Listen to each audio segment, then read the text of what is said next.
वालेकुम जी। आज मैं आपको बताऊंगी कि बच्चों के लिए मिल्कशेक का किस्सा बनाते हैं। बड़ों के लिए भी आप बना सकते हैं, लेकिन उसमें आप ऑब्वियसली आप सिर्फ दूध इस्तेमाल करेंगे और बनानास। लेकिन क्योंकि ये बच्चों के लिए है तो इसमें आप क्रीम का भी इस्तेमाल कर सकते हैं, आइसक्रीम, जो आप चाहें। तो यहाँ पर हम पहले आपको बताती हूँ मैं कि you need to have at least bananas. आपने 1, 2, 3 बनानास आप डाल लें। आइसक्रीम आपकी अपनी मर्ज़ी की हो सकती है। मैं स्ट्रॉबेरी और वनीला इस्तेमाल कर रही हूँ मिक्स। तो ये आपको ½ लीटर चाहिए होता है। आप इसमें आइसक्रीम डालेंगे,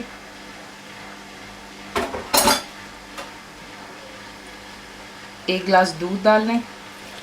आपको शुगर ऐड करने की यहाँ पर ज़रूरत नहीं, क्योंकि जो बनाना होता है वो ख़ुद भी बहुत मीठा होता है, प्लस बीच में आइसक्रीम भी है। So this both actually works quite well. तो मेरा नहीं ख्याल कि आपको चीनी की ज़रूरत है। और आप इसको यहाँ पे यूँ ब्लेंड कर लेंगे।